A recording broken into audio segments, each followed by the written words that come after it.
3వ అధ్యాయము 13వ వాక్యం ఒకసారి చదవండి.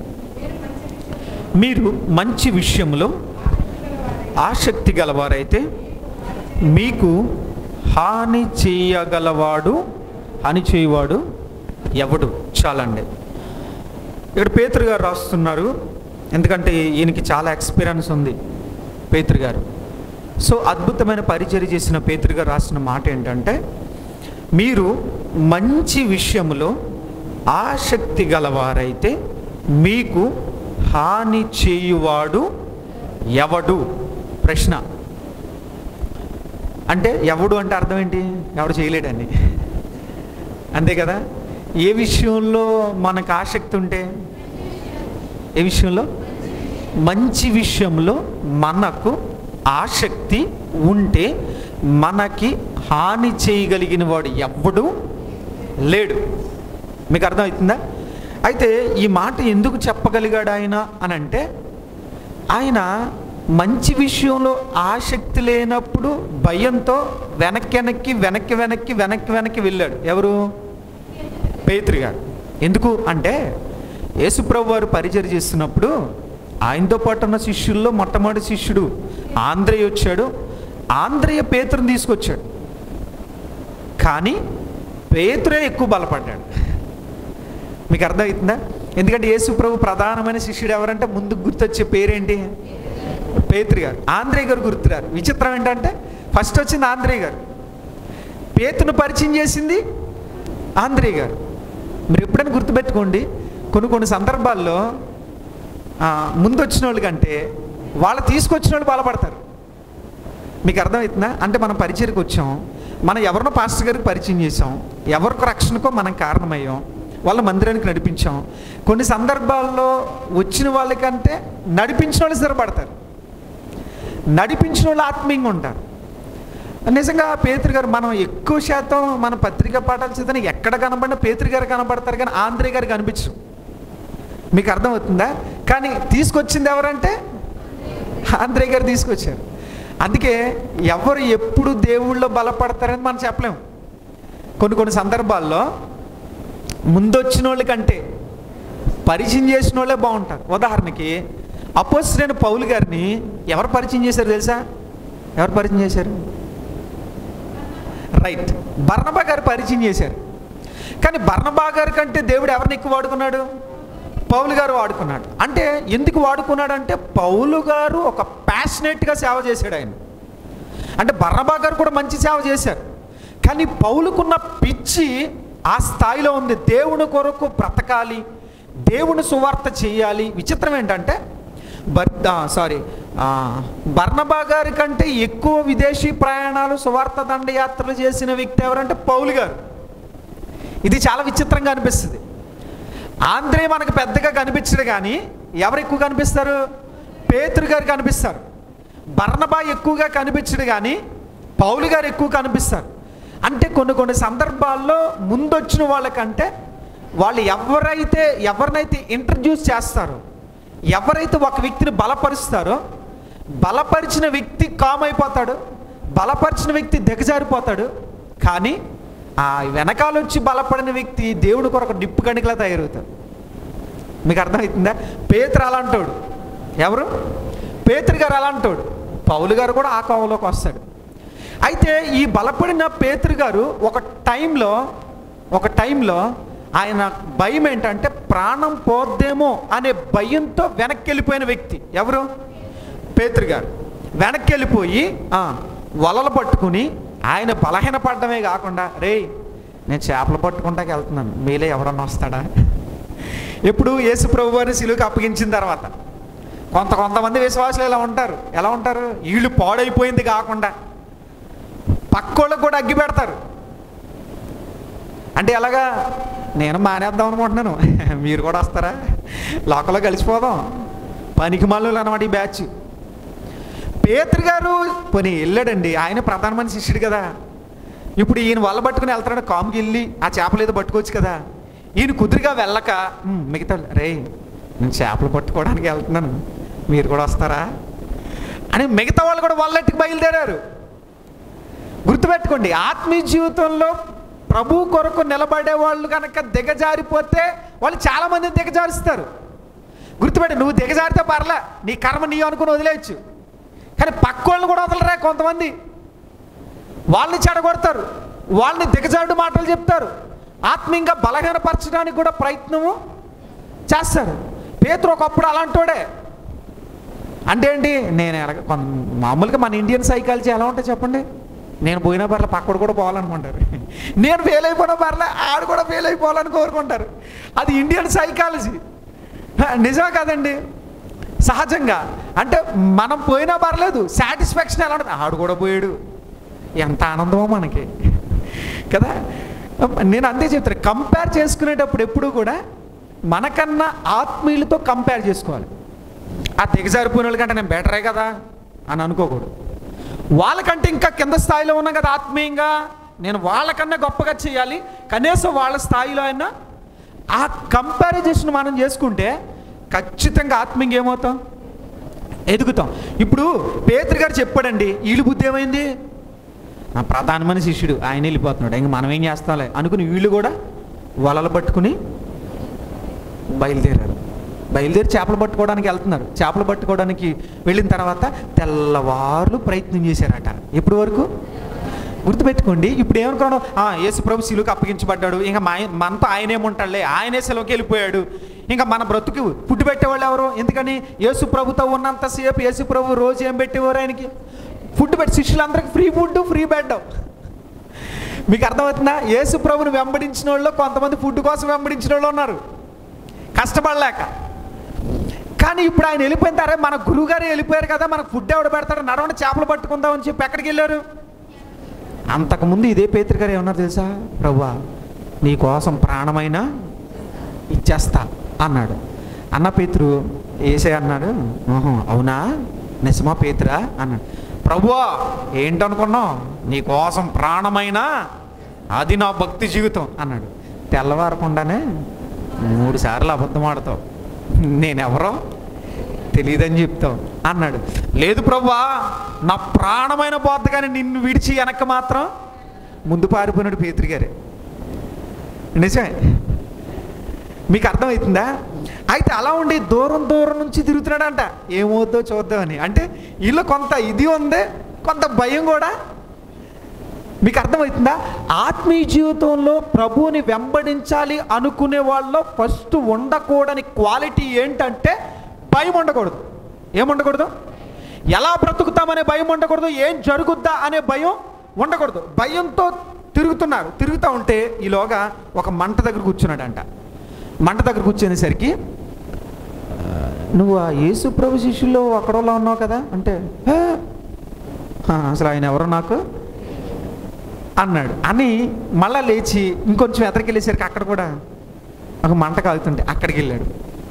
లేదు ఆ యేసు ప్రభు శిష్యుల్లో ఒక్కడే, అసలు ఆయన ఎవరు నాకు తెలియదమ్మా అన్నాడు. ఇంకో చిన్న చూసి, లేదు నేను చూశాను ఆయనతో ఉండడం, ఈయన ఆయన శిష్యుడే అంటే, అప్పుడు వాళ్ళతో ఏమన్నా తెలుసా, ఒట్టు ఆయన ఎవరో నాకు తెలియదు. ఏం పెట్టాడు, ఒట్టు పెట్టుకునే అంత స్థాయికి దిగజారు. ఇప్పుడు ఒట్టు పెట్టి కూడా అబద్ధాలు చెప్తారా? మీరు ఇప్పుడు చెప్పలే కదా పాపం, పేతురు కంటే మీరు ఎంత ఆత్మీయులో. ఎన్నిసార్లు ఒట్టి తీసి గొట్టు మీద పెట్టేసి ఉంటారు మహానుభావులు కొంతమంది. రేపు నుంచి తాగనే తెల్లారకుండా కోటరేసి వస్తాడు వీడు. నీ మీదొట్టు, బిడ్డ మీదొట్టు, మా అమ్మ మీదొట్టు, నా కొడుకు మీదొట్టు అనేవాళ్ళు లేరా? తెల్లారకుండా కోటరేసి వచ్చేస్తారు కొంతమంది. రాత్రే కదండి ఒట్టు పెట్టారు, ఏమీ లేదు. ఒట్టు తీసి ఎక్కడ పెట్టాను, అసలు ఒట్టు తీసి ఒట్టు మీద పెట్టడం ఏమన్నా ఉంటుందా? అదేమన్నా ఉందా అసలు? ఆ రూల్ ఏమన్నా ఎవరు పాస్ చేశారు అసలు? ఉందా? అంటే ఏంటి, మనం చాలాసార్లు ఒట్టు పెట్టుకుంటాం, కానీ దాని నుంచి ఏమైపోతాం? మళ్ళీ చెప్తున్నా, కొంతమంది ఒట్టు పెట్టి కూడా అబద్ధం చెప్తారు. ఒట్టు పెట్టిన తర్వాత అబద్ధం చెప్పకూడదు, విషయం గుర్తుపెట్టుకోండి. అసలు క్రైస్తవుడు ఒట్టేయాల్సిన అవసరం కూడా లేదు. ఆకాశము తోడని కానీ భూమి తోడని కానీ ఒట్టు పెట్టుకోవద్దు. ఎందుకో తెలుసా? క్రైస్తవుడు అవునంటే అవును, దాని నుంచి వచ్చేది దుష్టు నుంచి వచ్చేదంట. దుష్టుడు అంటే ఎవరు అంటే, నీ మాట కరెక్ట్గా లేకుండా డొంక తిరిగిగా మాట్లాడమంటే నువ్వు సైతాను అని అర్థం. పేతురు గారు ఏమంటున్నాడు ఇక్కడ, ఒట్టు అసలు ఆయన ఎవరో నాకు 3.5 సంవత్సరాలు తిరిగాడండి ఈయన. ఎవరితో? 3.5 సంవత్సరాలు తిరిగి ప్రభు నీ కొరకు నా ప్రాణం పెడతానన్న వ్యక్తి ఇప్పుడు ఏమన్నాడు తెలుసా? నువ్వెవరు నాకు, అసలు ఆయన ఎవరు నాకు తెలియదు, ఒట్టు పెట్టుకున్నాడు. ఒట్టు 3వసారి అలా మాట చెప్పేసరికి కోడి కూసిందండి. కోడి కూసేసరికి ఆ మంట వెలుగులో దూరం చూస్తున్నాడు. యేసయ్య ఒక్కసారి ఆయన ముఖం వైపు చూశాడు, సిగ్గుతో తలదించుకున్నాడు. చా, రాత్రి కదా ఈ మాట విన్నాను, నా మనసు ఎలా మారిపోయిందా అని అనుకున్నాడు. పశ్చాత్తాపడ్డాడు, ఏడ్చాడు. పొద్దునొచ్చిన వాలొచ్చుకు బయలుదేరాడు. మళ్ళీ రాత్రి పశ్చాత్తాపం వచ్చింది, మళ్ళీ పొద్దున్న ఏం గుర్తొచ్చింది? చాలామంది మనలో ఎలాగే ఉంటారు, వాక్యం చెప్పగానే ఊగిపోయి రగిలిపోయి ప్రభు కొరకు తీర్మానం చేసుకున్నామండే అంటారు. తెల్లారి కోడి కూసేసరికి మర్చిపోతారు మహానుభావులు కొంతమంది. రాత్రికి రాత్రే తీర్మానాలు మారిపోతాయి, రాత్రికి రాత్రే ఆలోచనలు మారిపోతాయి, రాత్రికి రాత్రే మనం పెట్టుకున్న ఒట్లు, మనం మాట్లాడిన విషయాలు, దేవుడి దగ్గర కన్నీరు విడిచి తీసుకున్న తీర్మానాలు మర్చిపోయే వాళ్ళు లేరా? నీకు అర్థమవుతుందా? ఎంతమందిని మనం చూడట్లేదు. ఆత్మీయ జీవితంలో చాలామంది ఇష్టానుసారంగా తిరుగుతూ, వ్యభిచారం చేస్తూ, భార్యకి దొరికేసిన తర్వాత, భర్తకు దొరికేసిన తర్వాత మళ్ళీ ఇంకెప్పుడు ఇలాంటి పని చేయను అనుకుని ఏడ్చి తీర్మానం చేసుకుని తెల్లారగానే మళ్ళీ ఇలాంటి పనికి మళ్ళా పనులు చేసేవాళ్ళు లేరా? గుర్తుపెట్టుకొని తీర్మానం చేసుకుని ఆ తీర్మానం ఇంకా అక్కడితో డిసైడ్ అయిపోవాలంతే. ఒక్కసారి మనం డెసిషన్ తీసుకున్నా పశ్చాత్తాపడిన తర్వాత మరలా అటువైపు మనం చూడడానికి వీల్లేదు. దాన్ని ఏమంటే తెలుసా? కుక్క తన వాంతికి తిరిగినట్లుగా మనం తిరగడానికి వీల్లేదు. తీర్మానం చేసుకున్నావు, తప్పు చేసావు, వదిలేసావు, మరలా ఆ వైపు కూడా మనం చూడడానికి సాహసము అది ఏ తప్పు అయినా సరే, త్రాగుడా, వ్యసనమా, జోదమా, సినిమానా, సీరియల్లా, అది ఏదైనా సరే ఒక్కసారి ఇది కాదు అని వదిలేసావు, అది నువ్వు మళ్ళీ తగిలించుకోవడానికి వెళ్ళలేదు. కానీ ఏ వల అయితే వదిలేసి వచ్చాడో పేతురు, ఆ వల పట్టుకున్నాడు. చాలామంది ఈ దినాన్న ఒకప్పుడు మనం ఏది వదిలేస్తామో అదే పట్టుకు తిరుగుతారు కొంతమంది. మీకు అర్థమైందా? అందుకే ఏమన్నాడు తెలుసా? మీ ప్రాచీన స్వభావమును సిలువేయమన్నాడు. ఏమన్నాడు? సిలువలో ఉన్న వ్యక్తి మరలా కిందకి తన అంతటా తాను రాగలడా? చచ్చిపోతాడు. సిలువ అంటే అర్థం ఏంటంటే మరణం. సిలువ అంటే ఏంటి అంటే అర్థం ఏంటి? మన ప్రాచీన స్వభావాన్ని చంపేశాం, సిలువేసేసాం. ఇంకా కదలకూడదు నువ్వు. ఆ పాప జీవితం మళ్ళీ నీ లైఫ్లో తొంగి చూడడానికి వెళ్ళలేదు. కానీ కొంతమంది పేతురులాగా వదిలేసిందే మళ్ళీ ఏం చేస్తూ ఉంటారు? మళ్ళీ పట్టుకుంటారు. వదిలేసిందే మళ్ళీ. చాలామంది చూడండి, కొంతకాలం ఒక వెలిగి సువార్తలో కానీ, పరిచర్యలో కానీ, సేవకులైతే సేవలో కానీ, విశ్వాస జీవితంలో విశ్వాసంలో ఒక వెలిగి టప్మని చల్లారిపోయిన వాళ్ళు లేరా? 3.5 సంవత్సరాలు వెలిగాడు పేతురు. 3.5 సంవత్సరాల తర్వాత రాత్రికి రాత్రి శ్రమ రాగానే మైండ్ మారిపోయింది. ఏం రాగానే? శ్రమ రాగానే మైండ్ మారిపోయింది. ఆత్మీయ జీవితంలో గుర్తుపెట్టుకోండి, శ్రమ వచ్చిన మన మైండ్ మారడానికి శత్రువు ప్రేరేపణ చేస్తుంది. చూడండి, పేతురు ఎన్ని మాటలు చెప్పాడండి, ఎంత అద్భుతాలు చేశాడు, ఎన్ని గొప్ప కార్యాలు చేశాడు. నీళ్ల మీద నడిచిన వ్యక్తి పేతురు, దయ్యాలను వదలగొట్టిన వ్యక్తి పేతురు, దేవుని దర్శనాన్ని చూసిన వ్యక్తి పేతురు. ఇక్కడ పర్ణశాల కట్టేద్దాం ప్రభువా అన్నాడు. అంటే అన్ని విషయాల్లో కూడా పేతురు ఆయన పక్కన ఉన్నాడు. మిగతా వాళ్ళకంటే ఎక్కువగా ఎవరున్నారు చెప్పండి? ఇన్ని అద్భుత కార్యాలు చేసిన పేతురు గారు దిగజారిపోవడం న్యాయమేనా? మిగతా వాళ్ళని ప్రోత్సహించాల్సిన వ్యక్తి, మిగతా వాళ్ళని బలపరచవలసిన వ్యక్తి, కానీ ఇతను ఏమైపోతున్నాడు? దిగజారిపోతున్నాడు. దిగజారిపోతే పర్వాలేదు, మిగతా వాళ్ళని కూడా ఏం చేస్తున్నాడు? ఆత్మీయ జీవితంలో మనకంటే ఒక స్టాండర్డ్ ఉంటుంది, మన భక్తి జీవితానికి ఒక స్టాండర్డ్ ఉంటుంది. బలపరచాల్సిన మనమే, బలంగా ఉండాల్సిన మనమే, అనేక మందిని బలపరచాల్సిన మనమే కొన్ని సందర్భాల్లో మన మాటలతో, మన ఆత్మీయ జీవితంలో మార్పు వచ్చిన ప్రవర్తనతో, మన దిగ్గుమాలిన పనులతో కొంతమందిని ఏం చేస్తూ ఉంటాం? దిగజార్చేస్తాం, బలహీనపరుస్తూ ఉంటాం. గుర్తుపెట్టుకోండి, బలపరచాల్సిన వ్యక్తులం మనం, బలంగా ఉండాల్సిన వ్యక్తులం, మన వల్ల ఎవరు దిగజారడానికి వీల్లేదు, మనం కూడా దిగజారడానికి వీల్లేదు. పేతురు చూడండి ఎంత ఈజీగా మారిపోయాడు. రాత్రి ఒక మాట చెప్పాడు, తెల్లవారక ముందే అతని హృదయం భయం పుట్టింది. ఏం పుట్టింది చెప్పండి? నేను అందుకే చెప్తున్నా, ఆత్మీయ జీవితంలో నిలబడాలి అనుకున్న వాడికి ముందు భయాన్ని తీసేయాల. ఏం తీసేయాలా? భయాన్ని తీసేయాలి. ఇప్పుడు మొత్తం పట్టుకున్నాడండి, మొత్తం పట్టుకున్నాడు, వల్లేసుకున్నాడు, వెళ్ళిపోయాడు. రాత్రంతా ప్రయాసపడుతున్నాడు అంట. ఎప్పుడు దాకా ఆలోచించండి. కుటుంబంలో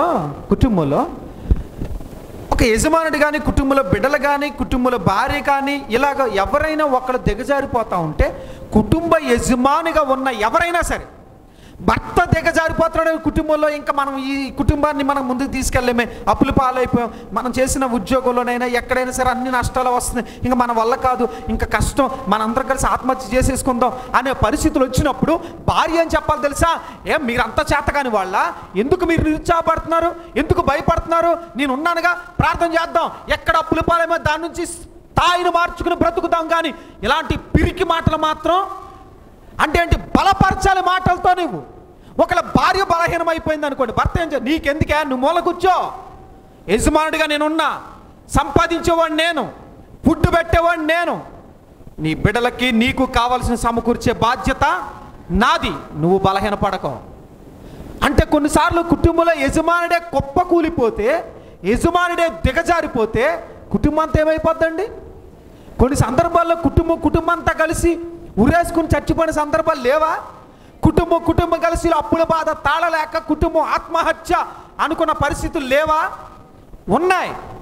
నేను అందుకే చెప్తున్నాను, ఎంత స్థితికైనా వెళ్ళిపోవచ్చు మనం, అక్కడి నుంచి లేవనెత్తగలిగే సామర్థ్యం ఎవరికి ఉంటుంది? మన దేవునికి ఉంటుంది. పిరికి పందలా పారిపోవడం, నేను మళ్ళీ చెప్తున్నాను, లైఫ్లో పారిపోవడం దేవుడి చిత్తం కాదు. ఎదురాడి నిలబడి తత్వం మన జీవితంలో అందుకే ఓ భక్తుడు పాట రాశాడు, ప్రాణమా కృంగిపోకే అనే పాట రాశాడు. ఏం చేయకూడదు? కృంగిపోకూడదు. కృంగిపోవాల్సిన అవసరమే ఉంది. చాలాసార్లు కృంగిపోతాం, నిరాశపడతాం, నిస్పృహలోనికి వెళ్ళిపోతాం. ఇంకెందుకు ఈ లైఫ్ అనిపిస్తుంది. నేను మళ్ళీ చెప్తున్నా, అక్కడే మోకాళ్ళను ఏడ్చిదేవా ఎక్కడైతే కృంగిపోయానో. బైబిల్లో ఒక మాట ఉంది, శ్రమ దినమున నువ్వు కృంగిని ఎడలా నువ్వు చేతగాని వాడు. ఎలాంటి వాడు అట? క్రైస్తవులుగా మన చేతగాని వాడువా? మన దేవుడు చేతగాని వాడా? గుర్తుపెట్టుకోండి, శ్రమ దినంలో నిలబడిన వాడే నిజమైన ఆత్మీయుడు. చాలామంది ఎవడో తెలుసా, కొన్ని సందర్భాలు అంటారు, ఇంత కండలు పెంచి నేను పెద్ద మగాడిని అంటారు. మగాడంటే చేతగానోళ్ళగా తోక ముడుచుకొని శ్రమలు వచ్చినప్పుడు పారిపోయేవాడు, బలహీన పడిపోయేవాడు, బిడ్డల బలహీనపరిచేవాడు, భార్యను బలహీనపరిచేవాడు, కుటుంబ స్థితిగతులు తాళలేక ఆత్మహత్య చేసుకునేవాడు వాడు కాదు మగాడంటే. మగాడంటే ఎవడో తెలుసా? గట్స్ కలిగి ఎలాంటి సమస్యలను ఎదిరించి నిలబడగలిగి పోరాడే సామర్థ్యం ఉండి మళ్ళా కుటుంబాన్ని నిలబెట్టగలిగిన వాడే నిజమైన మగాడు. అది మనం నేర్చుకోవాల్సిన విషయం. మీకు అర్థమవుతుందా? కానీ చేతగాని వాళ్ళకి ఏం చేయకూడదట? పారిపోకూడదు. చేతగాని వాళ్ళగా భయపడకూడదు. నేను మళ్ళీ చెప్తున్నా, మనం చేతగాని వాళ్ళం కాదు, మనం నమ్ముతున్న దేవుడు చేతగాని వాడైతే కాదు. ప్రాబ్లం ఎక్కడ వస్తుందంటే నీలో పిరికితనం ఉంది. నీలేముంది? భయం. అందుకని యేసు అన్నాడు, ఏమి తిందుమా, ఏమి త్రాగుదమా అని మీరు ఏం చేయకూడదు? చింతించొద్దు. ఏం చేయొద్దు? భయపడకో అంటూ ఆయన ఏమన్నాడు తెలుసా? 2 కాసులకు 5 పిచ్చుకలు అమ్ముతారండి. ఎన్ని కాసులకు? 2 కాసులకు ఎన్ని పిచ్చుకలు అంట? వాటికంటే మీరు శ్రేష్టమైన వాళ్ళు కాదా? అంత తక్కువ రేటుకు వచ్చిన పిచ్చుకల్నే దేవుడు దృష్టిస్తున్నాడు, వాటికి ఆహారాన్ని ఇస్తున్నాడు. కాకులను చూడండి, అవి కొట్టలో కూర్చుకొనవు, వాటికి గరిసె లేదు, వాటికి ఏమీ లేదు.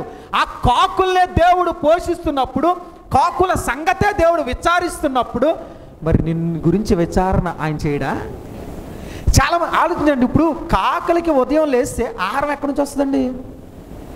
అది ఏమన్నా మనలాగా చక్క ఒక బీరువా పెట్టుకుని, బీరువాలో 2 బంగారు కాసులు దాచుకుంటా, కొన్ని డబ్బులు, ఒక బియ్యం మూట తెచ్చుకుని దాచుకుంటుందా? ఎప్పుడైనా చూసారా? ఉంటుందా? ఉదయం లేచిన తర్వాత రోజు పోరాటమే. దేనికోసం? కావు అంటే తిరుగుతూనే ఉంటాయి. కానీ అక్కడ రాసిన మాట ఎంత అద్భుతమైందంటే, ఆ కాకుల గురించి కూడా దేవుడు విచారణ చేసి వీటికి ఆహారం దొరుకుతుందా లేదని టెస్ట్ చేసి ఆహారాన్ని ఇస్తాడంట దేవుడు. ఏమిస్తాడట అంటే పిచ్చుకుల్ని దృష్టిస్తున్నాడు ఆయన, కాకుల గురించి ఆలోచన చేస్తున్నాడు. ఆలోచించండి, వాటికంటే మనం శ్రేష్టమైన వాళ్ళం కాదా? శ్రేష్టమైన వాళ్ళం కాదా? మరి మన గురించి దేవుడు ఎందుకు ఆలోచన చేయడు అంటే ప్రాబ్లం దేవుడిలో ఉందా మనలో ఉందా? మనకి విచారం ఎందుకు, మనకు చింత ఎందుకు, మనకు దుఃఖం ఎందుకు? కాకుల గురించి చూస్తున్నాడు, పిచ్చుకల్ని గమనిస్తున్నాడు ఆయన. వాటినే అందంగా పోషించగలిగినప్పుడు నిన్ను నన్ను చెట్టంత పెరిగిన మన గురించి ఆయన ఆలోచన చేయడా? మీకు అర్థమవుతుందా? పేతురికి అది అర్థం కాల. పేతురికి అర్థం కాల. వాళ్ళ భుజాన్ని తీసుకున్నాడు. రే నేను వెళ్తున్నాను, మరి మీ సంగతి ఏంట్రా అంటే, అయ్యా ఇంత గొప్ప పేతురు గారు వెళ్ళిపోతున్నారు. మీకు అర్థమైందా? ఇప్పుడు నేను భయపడిపోయి నేను ఈ సేవను క్లోజ్ చేసేస్తున్నాను, దేవుడు లేడు అని అనుకోండి. ఇంత బలంగా ఉన్న మా శ్యామ్ గారు ఇంత బలహీన పడిపోయారంటే దేవుడు ఎక్కడున్నాడండి, ఎక్కడున్నాడు ఇంకా అని మీరు కూడా ఏం చేస్తారు? నన్నే ఫాలో అవుతారు. అవునా కాదా? పేతురు గారు బలమైన వాడు, వలలు పెట్టుకుని వెళ్ళిపోయేసరికి వీళ్ళందరూ వెళ్ళిపోయారు. ఇప్పుడు పేతురు గారు ఎందుకు వెళ్ళాడు మీరు చెప్పండి? వల పట్టుకుని ఎందుకు వెళ్ళాడు? ఆహారం సంపాదించుకోవడం కోసం, అంతే కదా? సరే వెళ్ళాడు. ఏం సంపాదించాడా? తెల్లవార్లు ప్రయాసపడతానే ఉన్నాడు. కొంతమంది అనుకుంటారు దేవుని కాదని ఏదేదో సంపాదించేద్దాం అనుకుని వెళ్తారు. దేవుని కాదని వెళ్ళిన తర్వాత ఏం దక్కదు. చాలామంది ఆవేశపడిపోతూ ఉంటారు. ప్రార్థన రోజున ఏదో పనులు చేసి సంపాదించేద్దామని అనుకుంటారు చాలామంది. నేను మళ్ళీ చెప్పనా, వాళ్ళు చివరికి వచ్చి చెప్పే సాక్ష్యం ఏంటంటే, అయ్యా చాలా ప్రయాసపడ్డాం కానీ ఏమి. నేను మళ్ళీ చెప్తున్నాను, బైబిల్లో దేవుడు లేకపోతే లోకమంతా చక్క క్రిస్మస్లో భలే చెప్తారు కదా పిల్లలు, చెప్తారు చెప్పరా? దేవుడు లేకపోతే ఏమి రాకపోతే వచ్చే ఇది ఒక్కటే వస్తుంది కంటత వాక్యం. ఏది రానోడికైనా సరే టీచర్స్ నేర్పేది ఏంటంటే దేవుడు లేకపోతే లోకమంతా. కానీ అది అంత సింపుల్ వచ్చినవే కానీ చాలా లోతైన వచ్చిన, చాలా లోతైన వచ్చిన. ఎందుకో తెలుసా? దేవుడు నీతో లేకపోతే నువ్వు సున్నా, దేవుడు నీ వ్యాపారంతో లేకపోతే నువ్వు సున్నా, దేవుడు నీ ఉద్యోగంతో లేకపోతే నువ్వు సున్నా, దేవుడు నీ సేవలో లేకపోతే నువ్వు సున్నా, దేవుడు నీ కుటుంబంలో లేకపోతే నీ కుటుంబం అంతా సున్నా, దేవుడు నీ ఆరోగ్యంలో లేకపోతే నీ ఆరోగ్యం సున్నా. గుర్తుపెట్టుకో, దేవుడు లేకపోతే మనగలగడం, మనీ బ్రతకగలగడం ఎవరి తరము కాదు, సంపాదించడము కూడా ఎవరి తరము కాదు. చూడండి, దేవుడు లేడు. ఆయన పడవేసుకుని వెళ్ళిపోయాడు, బ్యాచ్ని తీసుకెళ్ళాడు. తెల్లవార్లు ఒంటి మీద బట్టలు కూడా లేవు అయ్యగారికి. గోచి పెట్టుకుని ఏం చేస్తున్నాడు? చేపలు పడుతున్నాడు. తెల్లవార్లు ట్రై చేశారట పాపం. చూడండి, తెల్లవార్లు ట్రై చేసిన ఒక్క చేప కూడా. ఇప్పుడు చెప్పండి, ఏసై దగ్గర ఉన్నంతసేపు టైంకి ఫుడ్డు, టైంకి బెడ్. అబ్బా ఏం లైఫ్ అండి, కష్టపడక్కర్లా, సూపర్ లైఫ్. ఇప్పుడు ఏం చేశాడు? నిద్ర లేదు, కడుపు కాలిపోతుందో పక్కన. తెల్లవార్లు ఆ పడవ మీద, దోణి మీద తిరుగుతానే ఉన్నారు. గుర్తుపెట్టుకో, దేవుడికి దూరంగా జరిగిపోతే లోకంలో తీసేదెమ్మరిలాగా తిరగడం తప్ప నీకు ఏ పని ఉండదు. అర్థమైందా? చాలామంది అలా తిరిగి అలసిపోయి వా ట్రై చేశానయ్యా, నా వల్ల అవ్వలేదయ్యా అని మళ్ళీ ఎక్కడికి వస్తారు? గుర్తుపెట్టుకోండి, పేతురు తెల్లవారు ట్రై చేశాడు. గుర్తుపెట్టుకోండి, ఇప్పుడు పేతురు వెనకాల లేరు సంపాదించారా? గుర్తుపెట్టుకో, ఆత్మీయుడు వెనకాల వెళ్తే బాగుపడతావు. బలహీనపరిచేవాడు వెనకాల నువ్వు వెళ్ళావా, వాళ్ళు పోయింది కాకుండా వాళ్ళతో పట్టుకుని నువ్వేమవుతావు? నువ్వు పోతావు.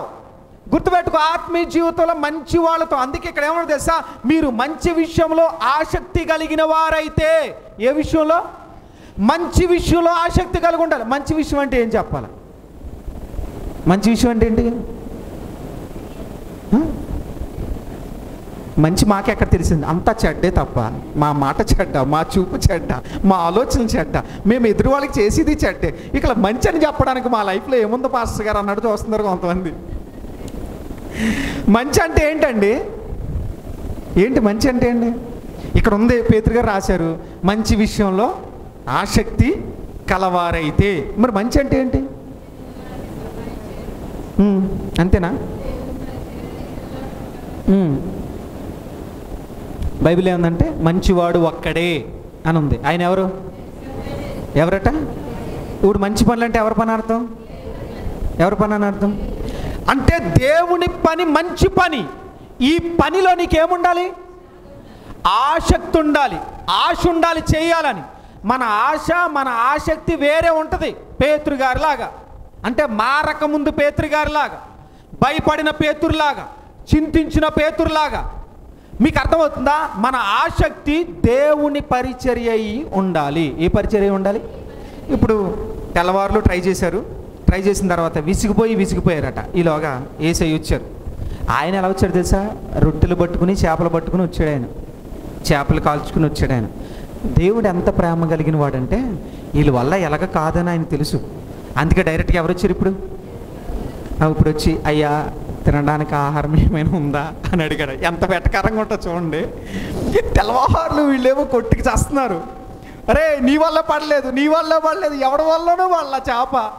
ఒరే నీ వల్లేరా, అక్కడ పడదామని చెప్పాను, ఇక్కడ పడదామని చెప్పాను, వాళ్ళ కొట్టుకు చచ్చే పరిస్థితి వచ్చింది. ఇప్పుడు నెమ్మదిగా వచ్చి ఆయన అన్నాడు, తినడానికి ఏమైనా ఉందా బిడ్డలారా అని అడిగాడంట. బీపీలు వచ్చేసి ఉన్నాయి పాపం వాళ్ళకి. ఏవయ్యా తెల్లవారులు చచ్చావు, ఇక్కడ ఒక్క చేప లేదు, తినడానికి ఉందా అన్నాడు. రెడీ అయ్యావు నువ్వు అనేసరికి అప్పుడు ఆయన కళ్ళు తెరిచాడంట. ఏం చేశాడు చెప్పండి? అరే వచ్చింది ఎవరో తెలుసా? యేసయ్యా అనగానే పేతురుకు సిగ్గేసి దూకేసాడట సముద్రంలో. ఎందుకు సిగ్గేసింది అనుకుంటున్నారు? అయ్యగారు ఒంటి మీద బట్టలేవు, దిగంబరుడిగా తిరుగుతున్నాడు అలాగా, ఆది ఆదాములాగా. ఆయనకైనా ఆకులు అలములు ఇచ్చాడు బాబు. ఈ చూడండి గోచిపెట్టి తిరుగుతున్నాడు అయ్యగారు. ఆ వస్త్రాలు లేవు. యేసయ్యను చూసేసరికి ఏమొచ్చిందట? సిగ్గొచ్చి దాంట్లో దూకేసాడట. అప్పుడు తెచ్చుకుని పై వస్త్రం వేసుకుని దగ్గరికి వచ్చాడు. అర్థమైందా? ముందు చెప్తున్నారు వీళ్ళు, అయ్యా రాత్రంతా ప్రయాసపడ్డాం, మాకేమీ. మీకు అర్థమవుతుందా? దేవుడు లేకుండా నువ్వు ఎంత ప్రయాసపడినా ఏ పని జరగదు. చాలామంది చెప్తా ఉంటారు, అయ్యా నేను 30 సంవత్సరాల నుంచి సేవ చేస్తున్నాను, 40 సంవత్సరాల నుంచి సేవ చేస్తున్నాను, ఆత్మలు పట్టలేకపోతున్నాను అంటే దేవుడు లేకుండా నువ్వు సేవలోకి వెళితే ఆ సేవ ఎప్పటికీ ఫలభరితం కాదు. దేవుడు మనలో ఉంటే, దేవుడు మనతో ఉంటే మన పరిచర్య దేవుడు ఏం చేస్తాడు? ఆశీర్వదిస్తాడు. పేతురు రాత్రంతా ప్రయాసపడ్డాడు. ఈరోజు ఈ మాటలు వింటున్నప్పుడు దేవుడు లేకుండా ప్రయాసపడదామని ఎంతమంది ట్రై చేయట్లేదు? దేవుడి మందిరాలు వదిలేసి ఎంతమంది తిరగట్లేదు? దేవుని చిత్తానికి దూరంగా జరిగిపోయి ఎంతమంది నష్టపోయిన వాళ్ళు లేరు? చాలా కాలం తిరిగి అలసిపోయి ఇంకేమి గతి లేక మళ్ళీ ఎక్కడికి వస్తారు? మీరు గుర్తుపెట్టుకోండి. ఇప్పుడు అలా వచ్చిన పేతురు తనలో ఉన్న భయాన్ని అంతా పోగొట్టుకున్నాడంట. ప్రభువా నాకు అర్థమైంది, చాలా ట్రై చేశాను, తప్పు చేశాను, కానీ నాలో ఉన్న భయం తీసేశాను. చచ్చిపోతానేమో అని భయపడిన పేతురు ఎలా మారిపోయాడు తెలుసా? రే సువార్త చేసి చంపే చచ్చిపోతాం పర్వాలేదు, కానీ సువార్త మాత్రం అంటే చూడండి ఎంత మార్పు వచ్చింది. ఒక వ్యక్తి ఎంత మార్పు వస్తుందా? వస్తుంది. నిజమైన మారు మనసు మనలోనికి వచ్చినప్పుడు మార్పు వచ్చింది. పేతురు అప్పుడు తీసుకున్న తీర్మానం చచ్చే వరకు, ఆఖరికి తన మరణం కూడా ఎలా జరిగిందో తెలుసా? దేనికోసం చనిపోయాడు అతను? సువార్త కోసం చనిపోయాడు. దేనికోసం చనిపోయాడు? మీకు అర్థమవుతుందా? ఆత్మీయ జీవితంలో మన ఆసక్తి మంచి పని అయి ఉండాలి. అలా ఉన్నప్పుడు మనల్ని ఎవడు ఇబ్బంది పెట్టగలడు, ఎవడు శ్రమ పెట్టగలడు, ఎవడు హాని చేయగలడు? ఎవడు చేయలేడు. కానీ మన ఆసక్తి ఆత్మ సంబంధమైన విషయాల్లో ఉందంటారా? మన ఆసక్తులు చాలా ఉంటాయి, ఉండవా? మన ఆసక్తి ఏంటంటే పెద్ద లిస్ట్ రాసుకొస్తాం ఉంటుంది. ఏ విషయంలో ఆసక్తి ఉండాలట? మంచి విషయంలో. ఏ విషయంలో? మంచి విషయంలో. ఇప్పుడు మన ఆసక్తి మంచి విషయంలో ఉందా? ఒక మంచి ఇల్లు కట్టుకోవాలనుకుంటున్నాను పాస్టర్ గారండి, అది మన ఆసక్తి. మంచి వెహికల్ కొనుక్కోవాలనుకుంటున్నానండి, ఆసక్తి.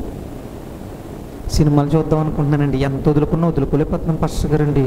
ఆసక్తి చచ్చిపోతలే, ఆశ చావట్లేదు. నిన్ను చంపేస్తే ఆశ చచ్చిపోతుంది. చావదు కొంతమందికి.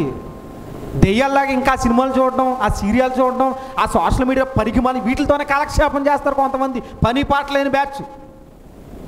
అరే నువ్వు వదిలేసి వచ్చాం కదా, పేతురులాగా మళ్ళీ భుజం తగిలించుకునే వాళ్ళు దెయ్య పిల్లలాగా. చిన్నప్పుడు పుస్తకాలు చదివేటప్పుడు విక్రమార్కుడు బేతాళుడు కథ ఉంటుంది, మీకు అర్థమైందా? వీడు వదిలేసి వెళ్ళినప్పుడల్లా బేతాడు మళ్ళీ వచ్చి ఇక్కడ పట్టుకుంటూ ఉంటాడు. మీకు అర్థమైందా? చూసి ఉంటాం కదండి, చాలా స్టోరీ పుస్తకాలు చదివాను నేను. మీకు ఐడియా లేదన్నా? మీకు అర్థం కాదు కదా? ఇప్పుడు అర్థమైందా? ఆలోచించండి. ఆ చెట్టు మీదకి వెళ్తాడు, వీడు వదిలేసి వెళ్తూ ఉంటాడు, మళ్ళీ వచ్చి ఎక్కడ ఉంటాడు? భుజం మీద ఉంటాడు. అంటే అర్థమైంది తెలుసా? మనం కూడా చెట్టు మీద వదిలేసి వస్తాం, మళ్ళీ తగిలించుకుని వెళ్తూ ఉంటాం, మళ్ళీ భుజం మీద వెళ్తుంటాం విక్రమార్కుల్లాగా. వదలరు కొంతమంది. నిజమండి, సరదా కాదు. నేను మళ్ళీ చెప్తున్నా, అది వదిలేయాలి. ఎప్పుడు వదలాలి? ఆ కథలో ఏముంటుంది అంటే, రే నేను చెప్పిన దానికి సరైన సమాధానం నువ్వు ఇచ్చావంటే మళ్ళీ నీ భుజం మీదకి రాను అంటాడు బేతాళుడు. అంటే అర్థమైంది తెలుసా? సైతాన్ గాడు నీ దగ్గరకు వచ్చిన ప్రతిసారి, రే ఇది చంపేసా, నా లైఫ్లోకి మళ్ళీ చుట్ట రాదు, ఈ సిగరెట్ రాదు, ఈ బీడీ రాదు, ఈ మందు రాదు, ఈ చెడు చూపులు రాదు, ఈ అసూయ రాదు అని మరలా ఖచ్చితమైన సమాధానం ఆ సైతాన్ గాడికి చెప్తే ఆడు మరలా నీ వీపు వెనకలకు రావడానికి ఆస్కారం లేదు. కానీ ప్రాబ్లం ఏంటి తెలుసా? మరలా తగిలించుకుంటాం. అంటే ఏంటి తెలుసా? సాతాన్ గాడు వస్తున్నాడు, నువ్వు దొరికేస్తున్నావు. అంటే ఏంటి? ఇప్పుడు ఆరాధనలో కూర్చున్నాం, ప్రార్థన చేసుకున్నాం, మంచిగా పాటలు పాడావు, ముసుగేసుకున్నాం, ఇంటికి వెళ్ళి చక్కగా టీవీ పెట్టుకుని సినిమా చూస్తూ తిండి అంటావు కదా, పక్కొచ్చి అంటాడు, నేను ఎక్కడికి వెళ్తాను పిచ్చి మొహమా, అక్కడ పాట పాడేసేసరే ఏంటి సంగతి ఏంటి? వచ్చి చక్కగా నువ్వు భోజనం చేస్తూ ఉంటే నీ నెత్తి మీద కూర్చుంటాడు, కూర్చుని చక్కగా సవారీ చేస్తూ ఉంటాడు. మీకు అర్థమవుతుందా? అంటే ఏంటి? ఇంటికి వెళ్ళగానే బేతాళుడు వచ్చేసాడు, మందిరానికి రాగానే పరిశుద్ధాత్మ దేవుడు వచ్చేసాడు మన మీదకి. కొంతమంది ఊగిపోతారు కదా, లేరా? నేను మళ్ళీ చెప్తున్నా, పరిశుద్ధాత్మ దేవుడు లేడా?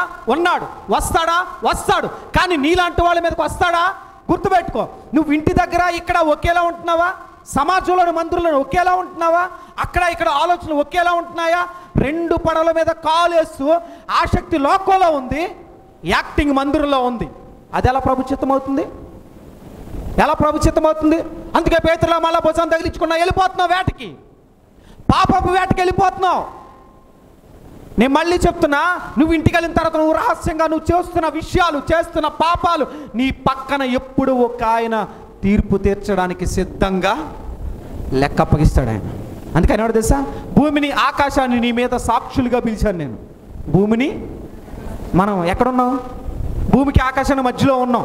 నువ్వు చేస్తున్న ప్రతిదీ కూడా ఏం చేయబడుతుంది? అర్థమవుతుందా? స్కాన్ కొడుతు కాదు, రికార్డింగ్ చేయబడుతుంది. ఏం చేయబడుతుంది? రేపు పొద్దున అక్కడికి వెళ్ళిన తర్వాత, ప్రభా మా మందిరంలో వాళ్ళు అందరూ వెళ్ళిపోయి నన్ను గేట్ కాడ ఆపేసేవంటి ప్రభా, అసలు వాళ్ళకన్నా ఆత్మీయురాల్ని, వాళ్ళకన్నా ఆత్మీయుడిని ఎంతమందిని బలపరచని తెలుసు. ఒక నిమిషం ఆవేశపడకు, అరే స్క్రీన్ ఏంట్రా అంటాడు. సీక్రెట్గా నువ్వు చూసిన దిక్కుమాల దృశ్యాలు ఉన్నాయి కదా, టీవీ పెట్టుకుని ఆహా ఎంత బాగుందో పాట, ఇవన్నీ మిస్ అయిపోతున్నావు అనుకుంటూ తింటూ పెట్టిన దృశ్యం అక్కడ కనబడుతుంది నీకు స్క్రీన్ ప్లేలో. ఆ స్క్రీన్ మీద కనబడినప్పుడు దేవుడు అంటాడు, నువ్వు సిగ్గుతో తలదించుకోడు. దేవుడు, సైతాను మొహందానా నీకు పరలోకమే వాళ్ళ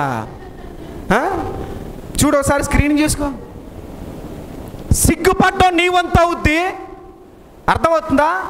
ఇదేంటి ప్రభా, ఇంత రహస్యంగా నేను ఒక్కదాన్నే చేశాను అనుకున్నాను ప్రభు, ఎవరు లేరు అనుకున్నాను, ఇంటి దగ్గర నా పిల్లలు లేరు, ఎవరు లేరు, అందరూ స్కూల్కి వెళ్ళిపోయారు, కాలేజీలకి వెళ్ళిపోయారు, ఉద్యోగాలకి వెళ్ళిపోయారు, మా ఆయనకి కూడా తెలియకుండా సీక్రెట్గా మెయింటైన్ చేస్తున్నాను ప్రభు, ఎలా తెలిసిపోయింది ప్రభు? అందుకే అన్నాడు ఆయన, ఆకాశాన్ని భూమిని మీ మీద ఎలా పిలిచానా? సాక్షులుగా పిలిచాను. అప్పుడు భూమి వచ్చి అంటదే, ఈ పనికి మళ్ళీ నా మీద కూర్చుంది, పేట వేసుకుని, ఆ కుర్చీ వేసుకుని కూర్చోంది. ఆ చూసేటప్పుడు నేను కూడా అప్పుడప్పుడు కంపిస్తూనే ఉన్నాను, కానీ పనికి మాలితే సినిమాలో కూడా అర్థం కాల, సినిమా మ్యూజిక్ సౌండ్ అనుకుంది. అర్థమైందా? అంటే అర్థమేంటి? నీ ఆసక్తి ఏమై ఉండాలి? నువ్వు ఖాళీగా ఉన్నప్పుడు ప్రార్థన చేయడం నీ ఆసక్తి అయి ఉండాలి, వాక్యం చదువుకోవడం నీ ఆసక్తి అయి ఉండాలి, సువార్త చెప్పడం నీ ఆసక్తి అయి ఉండాలి. ఇలా మంచి విషయాల్లో నీకు ఆసక్తి కలిగి ఉంటే నీకు హాని ఎవడు చేయగలడు? ఏ సైతాన్ గాడు నీ దగ్గరికి రాగలడు? ఏ బేతాళుడు నీ దగ్గరికి రాగలడు? ఏ దురాత్మ నీలో ప్రవేశించగలడు? దురాత్మకి సాతానికి నువ్వు సమాధానం చెప్పి తీరాల్సిందే. ఎందుకో తెలుసా? ఆ సైతాను అడిగే ప్రశ్నకి నీ దగ్గర సమాధానం ఉందా? అడుగుతూ ఉంటాడు చెవులాడు, ఏంటి నిజంగా సీరియల్ మానేద్దాం అనుకుంటున్నావా? నీ మానేసి మొహం ఎన్నిది అని అంటే, నిజమే నేను మానలేను కదా, మన ఇద్దరం ఫ్రెండ్స్, నోరు మూసుకుని సీరియల్ చూడు అంటాడు. ఎవరు? చైతన్యుడు. అంటే ఆడికే నువ్వు జవాబు చెప్పలేకపోయావు కదా. అందుకే మన ఆసక్తి ఏ విషయంలో అయి ఉండాలి? ఇప్పుడు చెప్పండి, మన ఆసక్తి మంచి విషయంలోనేనా? ఆసక్తి ప్రార్థించే విషయంలో ఉందా? వాక్యం చదవడంలో ఆసక్తి ఉందా? సువార్త చెప్పడంలో ఆసక్తి ఉందా? నీ సాక్ష్యాన్ని, నీ టెస్టిమోనీ షేర్ చేసుకునే ఆసక్తి మనలో ఉందా? దేవుడి కొరకు బ్రతకాలనే ఆసక్తి ఉందా? ఇవేమీ లేకుండా సైతాను గడు నన్ను శోధించేస్తున్నాడండి. నేను శోధించేస్తున్నాడా? అలా ఆలోచించండి. సాతాను శోధించాలి అని అంటే ఇక్కడేముంది? నీకు హాని చేయగలిగిన వాడు ఎవడ చేయగలడు? తాత్కాలికంగా శ్రమ పెట్టగలడేమో కానీ నిన్నెవ్వడు ఏమి. యోబును తాత్కాలికంగా శ్రమ పెట్టగలిగాడు కానీ యోబుని ఏం చేయగలిగాడండి సైతాను గాడు? ఏం చేయగలిగాడా?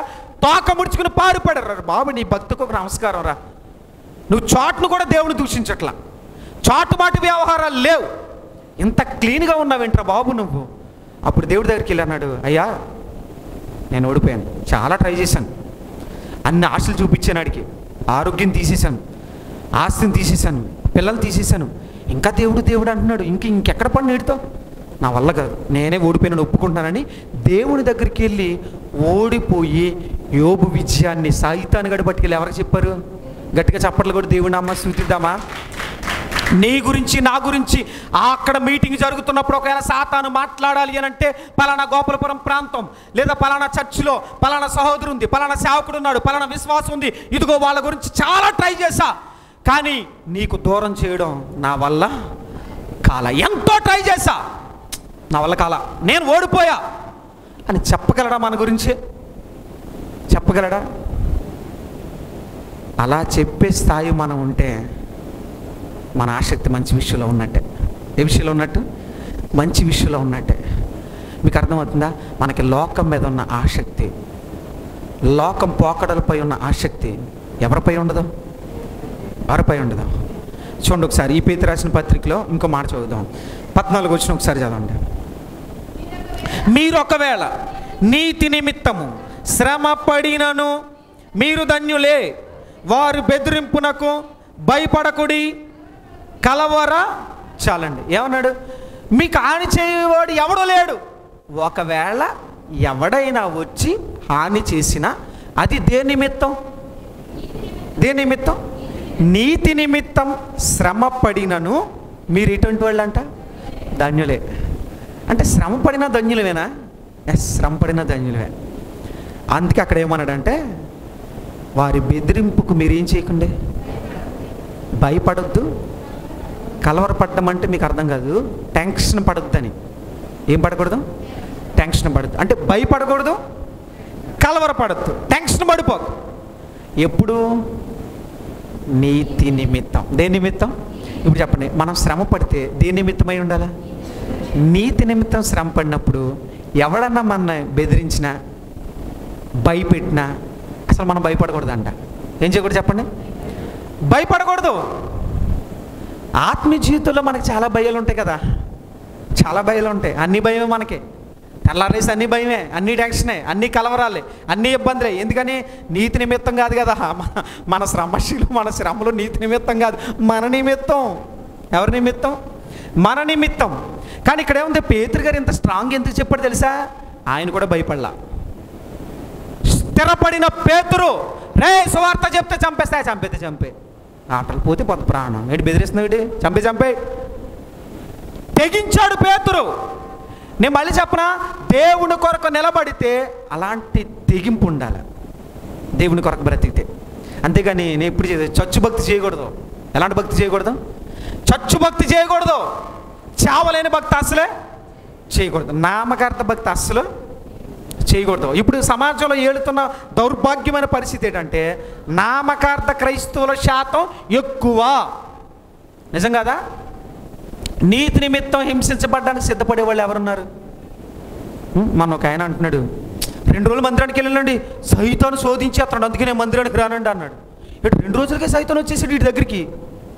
అయ్యో బాబోయ్, ఇంక యోబు గారు ఏమనాలి, షడ్రకు మేషకు అబేద్నెగో గారు ఏమనాలి, అబ్రాం గారు ఏమనాలి, రూత్ ఏమనాలి, ఎస్తేర్ ఏమనాలి, పౌలు గారు ఏమనాలి, పేతురు గారు ఏమనాలి? ఆఫ్టర్ ఆల్ 2 రోజుల భక్తికే సైతం వచ్చేసాడా?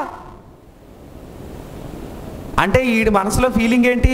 లోకంలో బ్రతకాలని డిసైడ్ అయిపోయాడు వీడు. లోకంలో బ్రతకాలని డిసైడ్ అయిపోయిన వాళ్ళకి ఏం దొరుకుతాయి? వంకలు దొరుకుతాయి. ఏం దొరుకుతాయి చెప్పండి? వంకలు దొరుకుతాయి. ఆత్మీయ జీవితంలో ఎదగాలనుకున్నవాడు వంకలు పెట్టుకోడు. వాళ్ళందరూ అలాగ నాకు అనవసరం, ప్రభు కొరకు నేనే బ్రతుకుతా. మనం వారిని చెప్పుకున్నాం కదండి, అందరూ భయపడినా ఏలియా మాత్రం రోషం కలిగి నిలబడ్డాడు. దేవుని కొరకు నిలబడేటప్పుడు మనలో ఆ రోషం ఉండాలి, ఆ పట్టుదల ఉండాలి. నేను ఎందుకు ఈ బలహీనతను అధిగమించలేను? పేతురు అనుకున్నాడండి, పేతురు భయస్థుడు, పిరికివాడు, చాలా టెన్షన్ పడ్డు, అత్యుత్సాహం కలిగిన వాడు, అతిగా మాట్లాడేవాడు. అలాంటి పేతురు స్టాండర్డ్ అయిపోయాడు. ఏమైపోయాడండి? స్టాండర్డ్ అయిపోయాడు. స్టాండర్డ్ ఇప్పుడు అంటున్నాడు, ఎవడన్నా మిమ్మల్ని బెదిరించాడా? మీరు భయపడకండి, ఎందుకంటే అది ఆయన ఎక్స్పీరియన్స్. ఎవరిది? పేతురు గారి ఎక్స్పీరియన్స్. మనం ఎదురోళ్ళకి చెప్పాలంటే ముందు మనం ఎక్స్పీరియన్స్ చేసి ఉండాలి. కొంతమంది చెప్తారు, చేయరు. ఆత్మీయులు ఎలా ఉండాలో తెలుసా? వాళ్ళు చేసి చెప్పాలా. నేను చెప్పనా? చేస్తూ చెప్పిన దానికి వాల్యూ ఎక్కువ ఉంటుంది. మనుషుల మీద ప్రభావం చూపిస్తుంది ఆ సాక్ష్యం, మనుషుల హృదయాల్ని మారుస్తుంది ఆ మాట. అలా కాకుండా మనం చెప్తూ చేయలేదనుకోండి, వాళ్ళకి మించిన వరస్ట్ ఫెలోస్ ఈ ప్రపంచంలో ఎవడో ఉండడు.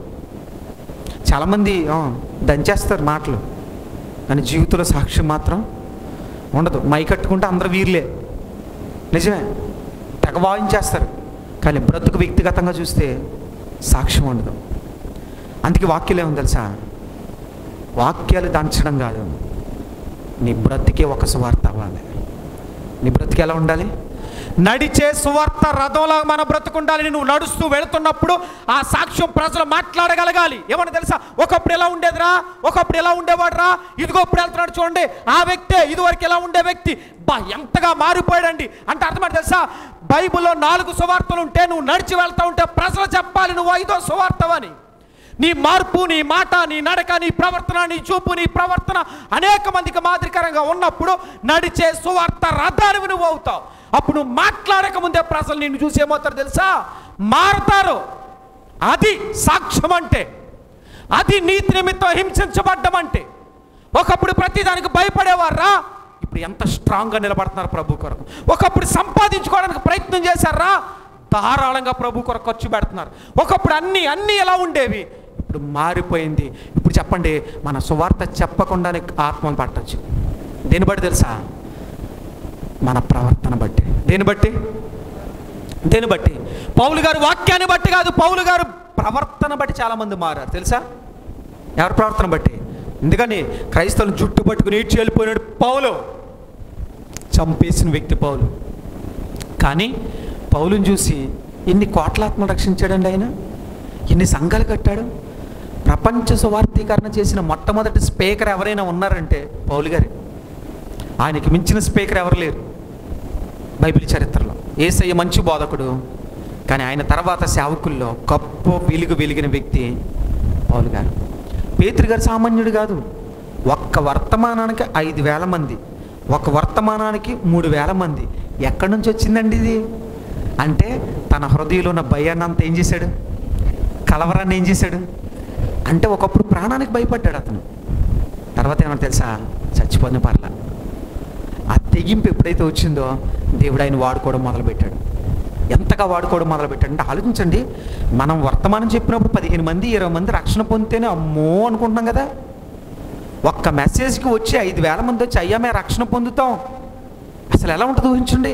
5,000 మంది అంటే ఎంత జనసమూహం. అసలు ఏ స్పీకర్కి ఇప్పుడు వరకు సాధ్యం కాలే అన్ని వేల మందికి ఒకే టైంలో వర్తమానం ద్వారా రక్షించిన చరిత్ర ఏమైనా ఉందంటే డాక్టర్ బిల్లీ గ్రాహం గారికి మాత్రం దక్కింది ఆ ధన్యత. అంటే ఎందుకు ఇంత స్థాయిలో అని అంటే పేతురుని అంత గొప్పగా దేవుడు వాడుకున్నాడు. ఎందుకో తెలుసా? తనలో ఉన్న భయాన్ని వదిలేశాడు, కలవరాన్ని పక్కనెట్టేశాడు. నేను మళ్ళీ చెప్పనా, భయాన్ని కలవరాన్ని ఎప్పుడైతే పక్కన పెడతామో దేవుడి ఆత్మ సహాయం మనలోనికి ఆత్మశక్తితో నింపబడతాం. ఆత్మశక్తితో నింపబడినప్పుడు అప్పుడు ఆ వచ్చే ఆ స్టామినా లేదా ఆ ఆత్మ అభిషేకం చాలా డిఫరెంట్గా ఉంటుంది. పేతురును చూసిన వెంటనే ఒక దేవుడే అలా దిగొస్తున్నట్టుగా అనిపించేది అంట ప్రజలకి. ఎవరు దిగొస్తుంటే? పేతురు గారు వస్తుంటే. అంత ఆత్మశక్తి ఎక్కడి నుంచి వచ్చింది అంటే హృదయంలో ఉన్న భయాన్ని ఏం చేశాడు? తీసేసాడు. ధన్యుడు పేతురు. అంటే నీతి నిమిత్తం మనం హింసించబడినా, నీతి నిమిత్తం శ్రమ పడినా, ఎవరన్నా బెదిరించినా, భయపెట్టినా మనం ఏమవ్వకూడదంట? ఏమవ్వకూడదు? భయపడకూడదు. ఈ రోజున కుటుంబాలు ఎన్ని భయాలండి, ఎన్ని భయాలు. పరిస్థితులైనా ఆఖరికి కోట్లకు పడగలెత్తిన అంబానీ అయినా ఉదయం లేస్తే భయంతోనే ఉంటాడు, ఈ ఫస్ట్ ప్లేస్ని ఎలా కాపాడుకోవాలని. ప్రతి ఒక్కరికి భయం ఉంటుంది. అర్థమైందా? చదువుకునేవాడికి చదువు అంటే భయం. ఇప్పుడు పిల్లల్ని అడిగామనుకోండి, నా కర్మ అండి, రాయిలాగా చచ్చిపోతున్నాం, హోంవర్క్ చేయించి చంపేస్తున్నాను నన్ను అంటారు పిల్లలు. అంటారంట పిల్లలు అంటారు. పోనీ ఒక యుక్త వయసు వచ్చిన తర్వాత, కాలేజీ అయిపోయిన తర్వాత చదువుకున్నానండి, ఉద్యోగం వద్దు, భయమడికి. పాస్టర్ గారు ప్రార్థన చేయండి పాస్టర్. ఎంతమంది కాల్ చేస్తూ ఉంటారు అయ్యా ఉద్యోగం కొరకు? అవునా కదా? అదొక భయం. తీరా ఉద్యోగం వచ్చిన తర్వాత ఈ వర్క్ చేయలేకపోతున్నాననే భయం, పై ఆఫీసర్ ఏమంటాడనే భయం, అన్నీ భయాలే. తీరా అయిన తర్వాత ఇంకొంతమంది పెళ్ళి అవ్వట్లేదని భయపడిన వాళ్ళు ఎంతమంది ఉన్నారండి, యవనస్తులు, మగ పిల్లలు ఆడపిల్లలు కూడా.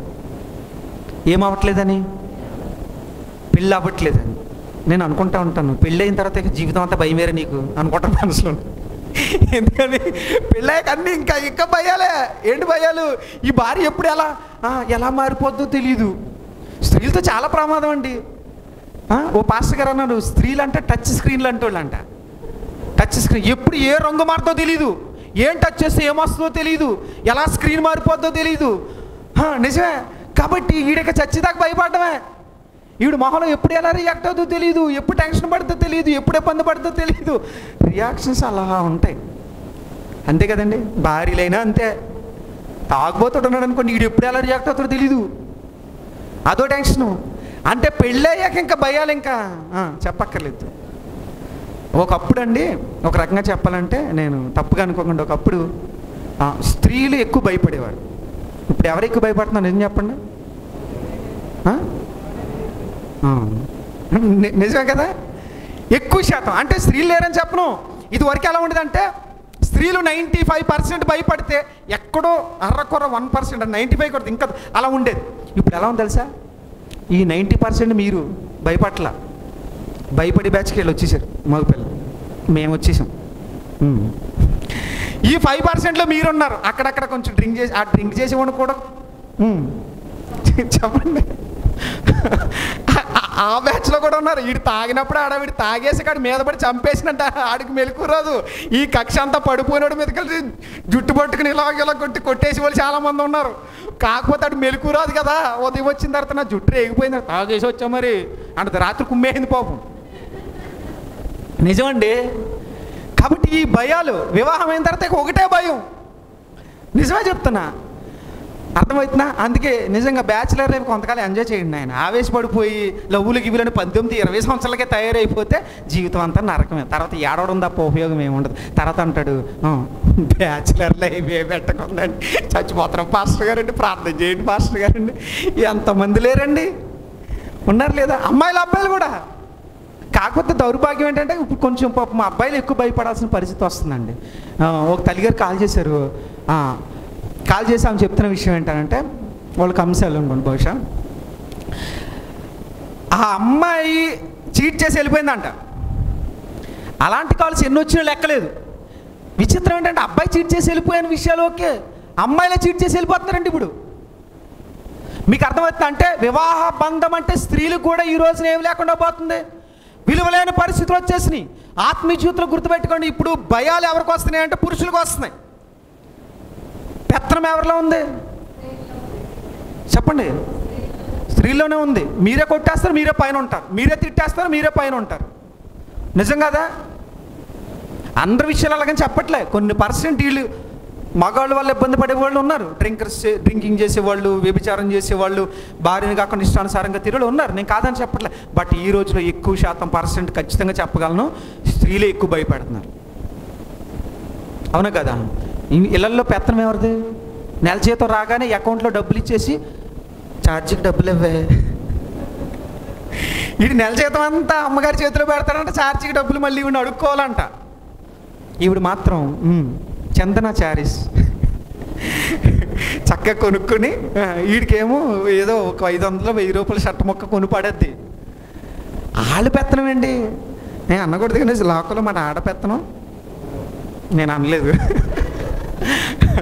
కదా, మీరే చెప్పారు స్త్రీ కదా, ఆడపెత్తనం బోడి పెత్తనం అంటారు. అంటే జ్ఞానవంతులు ఉన్నారండి, నేనేమి స్త్రీలను తప్పు పట్టట్లేదు. ఎందుకంటే కొంతమంది జ్ఞానవంతులు ఉన్నారు, కుటుంబాన్ని కట్టేవాళ్ళు, కుటుంబాన్ని నిలబెట్టేవాళ్ళు, తాగుబోతులు మార్చుకునేవాళ్ళు, తిరుగుబోతులు మార్చుకునేవాళ్ళు, కుటుంబాన్ని కట్టుకునే స్త్రీలు కూడా ఉన్నారు. కానీ ఎక్కువ మంది ఇలాంటి బ్యాచ్లో ఉన్నారు, కుటుంబాన్ని సర్వనాశనం చేసే స్త్రీలు కూడా ఉన్నారు. కాబట్టి ఇదొక భయం. వివాహమైన తర్వాత నేను మళ్ళీ చెప్తున్నా, ఇక వివాహమై చచ్చే వరకు భయమే. అర్థమైందా? కాబట్టి గుర్తుపెట్టుకోవాల్సిన విషయం ఏంటంటే, వివాహానికి ముందే కొంచెం హ్యాపీగా బ్యాచులర్ లైఫ్ ఎంజాయ్ చేయండి, స్త్రీలైన పురుషులైనా. ఇక అయిపోయిన తర్వాత నువ్వు అర్థమైందా? ఇప్పుడు లవ్ చేసుకునే వాళ్ళు బ్రేకప్ అంటారు, ఒక మాటతో పోతుంది. వివాహం చేసుకున్నాక బ్రేకప్లు కుదరవు, ఇంకా జీవితాంతం నడవడమే. అర్థమైందా? చాలామంది బ్రతుకు జట్కా బండిలోకి వస్తున్నారు కదా, జీవితం జట్కా బండి అనమాట. ఇక అది నిన్ను వదలదు. బబ్బుల్ గమ్ ఉండే ఇది వరకు, బబ్బుల్ గమ్ లాంటిది భార్య అంటే, అతుక్కుంటే ఇంక వదలదు. నువ్వు పీక్కున్నా సరే నీ స్కిన్ ఊడొచ్చేయాలి కానీ నిన్ను వదలదు. నేను చంపడమే ఆవిడ టార్గెట్. అంటే అందరూ కాదండి నేను అనేది, మళ్ళీ ఇప్పుడు నా మీద రాళ్ళు వేయకండి. శ్యామ్ గారు చెప్పేది కొంతమంది గురించి. మంచి స్త్రీలు ఉన్నారు, ఆత్మీయులు ఉన్నారు. కానీ గుర్తుపెట్టుకోండి, కొంతమంది ఎలా ఉంటారు అంటే చావనెవరో బతకనెవరో, విడాకులు ఎవరో వదలరు, విడాకులు ఎవరో కాపురం చేయరు, ఈ మధ్యలో పెట్టాడిని ఇబ్బంది పెట్టేస్తారు. పో నువ్వు వదిలే అమ్మా ఎడాకులు, నేను ఎడాకులు ఇవ్వను, నీ ఎంత ఏంటో చూస్తాను రా అన్నది ఒక ఆవిడ. ఏం చూస్తాడు? నిజమండి. పోనీ ఎడాకులు ఇస్తే ఇంక అమ్మాయిని చేసుకుంటాడుగా, అబ్బాయి కుదరదండి వీళ్ళకి. అంటే ఏంటి? వీడిని ఇబ్బంది పెట్టాలని టార్గెట్ పెట్టుకున్న అమ్మాయిలు కూడా లేరా? మీకు అర్థమైందా? ఇంకా వివాహం అయిన తర్వాత ఒకటే భయం. ఇంకా పిల్లలు ఎదుగుతున్నాయి కొద్దీ ఈ భయాలు డైవర్ట్ అవుతూ ఉంటాయి. ఏంటి ఆ భయాలు? ఇది ఎవరిని ఇంటి మీదకి తీసుకొద్దాం, ఈడు ఎవరిని ఇంటి మీదకి తీసుకొస్తాడు, కర్మరా బాబు. అబ్బాయి తల్లిదండ్రులు అమ్మాయి తల్లిదండ్రులు కూడా ఇదే టెన్షన్. నిజం కదా? భయం. వాళ్ళకి పెళ్ళయి వివాహాలు అయ్యే వరకు వివాహం గురించి భయం. వివాహం అయిన తర్వాత పనికి మంది వచ్చింది అనుకోండి, మా ఊడిని ఎంత టార్చర్ పెడుతుందో ఇదో భయం ఈవిడికి. అల్లుడు ఎక్కడ కూతురిని టార్చర్ పెడుతున్నాడేమో అని వాళ్ళకి భయం.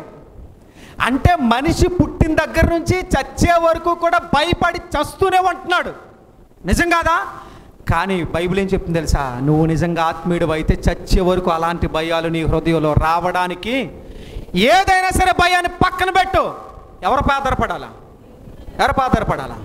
మనుషులకి ఇదే భయం. నేను మళ్ళీ చెప్తున్నాను, భయం ఎప్పుడైతే మన హృదయంలోంచి తొలగిపోద్దో ఆటోమేటిక్గా అభివృద్ధి దిశగా మనం అడుగులేస్తాం.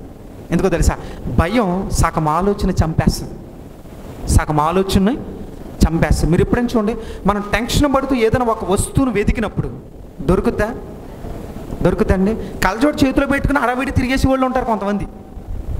ఎవరొకరు చేరు నీ చేతిలో ఉంది పిచ్చి మొహమా అంటే అవునా అనుకుంటా ఉంటారు. దువ్వని చేతిలో పెట్టి తలదూకోవడానికి కూరంతా తిరిగేసి వాళ్ళు ఉన్నారు కొంతమంది. ఆడ దువ్వని ఎక్కడ ఉంటుంది? చేతిలోనే ఉంటుంది.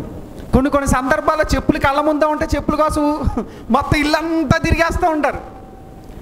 అంటే కొన్ని సందర్భాల్లో టెన్షన్లో ఉన్నప్పుడు మన కళ్ళ ముందున్న వస్తువు కూడా మనకి కనిపించదు. అందుకే ఒక్కసారి అలా కూర్చుని మీకు ఏదైనా కనబడినప్పుడు ఒక్క నిమిషం రిలాక్స్ అయ్యి అప్పుడు ఎదకండి, కనబడుద్ది. కానీ మనకు ఆ క్షణంలో తొందర కంగారుగా వెతికేసి హడావిడి చెమటలు పట్టేస్తూ ఉంటే పక్కన ఈ టెన్షన్ ఉన్నప్పుడు ఇంకా ఆలస్యం అవుద్ది. ఇప్పుడు స్త్రీలకు బాగా తెలుస్తుంది, దారం పెట్టినప్పుడు చిక్కుబడింది అనుకోండి, టెన్షన్ పడి కంగారు పడితే ఏమవుద్ది? ఇంకా చిక్కులు ఎక్కువైపోతాయి. అదే రిలాక్స్గా కూర్చుని తీయండి, చిక్కులు పడకుండా దాన్ని ఈజీగా బయటికి తీయొచ్చు. అంటే టెన్షన్ పడినప్పుడు సమస్య పెరుగుద్ది కానీ తగ్గదు.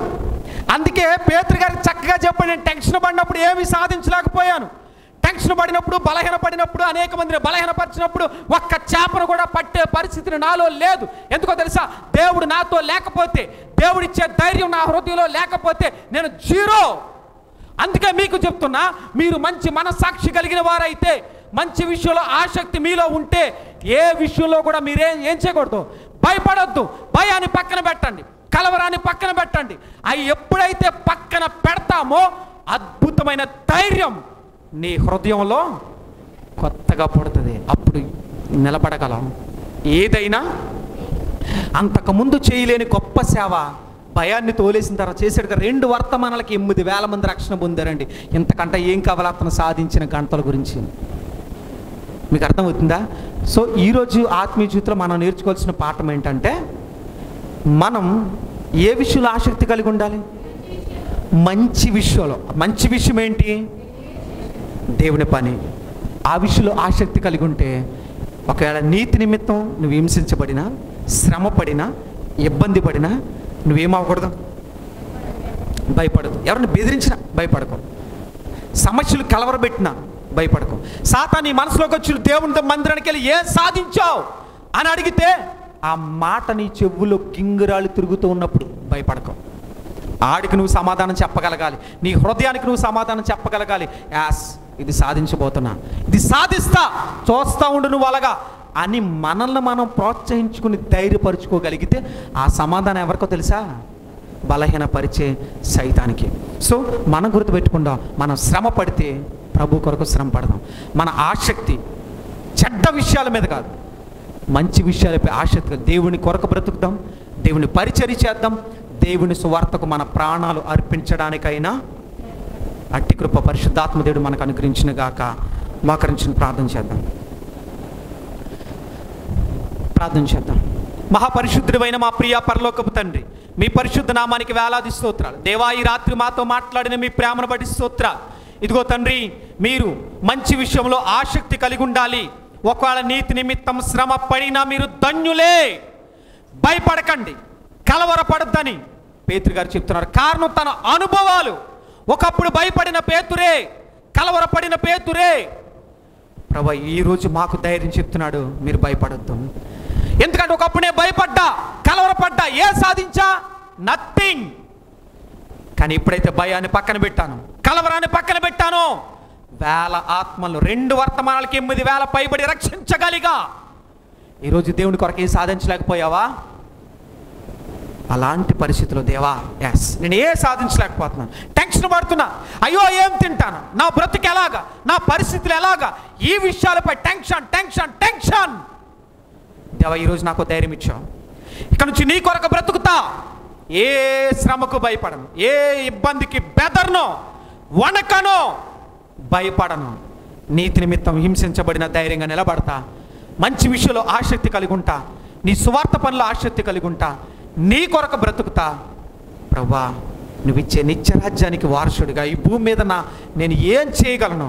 నీ పరిచర్య కొరకు చేసి నీతిగా బ్రతికి అనేక ఆత్మలను సంపాదించి నీ నిత్యరాజ్యానికి వారసుడినవుతా, వారసురాలనవుతా. ఎంతమంది అయితే తీర్మానం చేసుకుని ప్రార్థన చేస్తున్నారో వారిని, వారి కుటుంబాలను దీవించి ఆశీర్వదించమని ప్రభు వాక్యం విన్న బిడ్డలను కానీ, తీర్మానం చేసుకున్న బిడ్డలను కానీ, టీవీ ద్వారా, వర్తమానం ద్వారా ఈ మాటలు వింటున్న ప్రతి కుటుంబాన్ని దీవించి ఆశీర్వదించమని యేసుక్రీస్తు నామములో ప్రార్థిస్తూ నీ చేతులకు అప్పగిస్తున్నాం మా పరమ తండ్రి. తండ్రైన దేవుని ప్రేమ, కుమారుడైన క్రీస్తు వారి కృప, పరిశుద్ధాత్మ సహస్రము సన్నిధి కూడి వచ్చిన బిడ్డలకును ఈ పరిచర్యకు నిరంతరం తోడై నడిపించునుగాక. Amen, amen, amen. మీ అందరికీ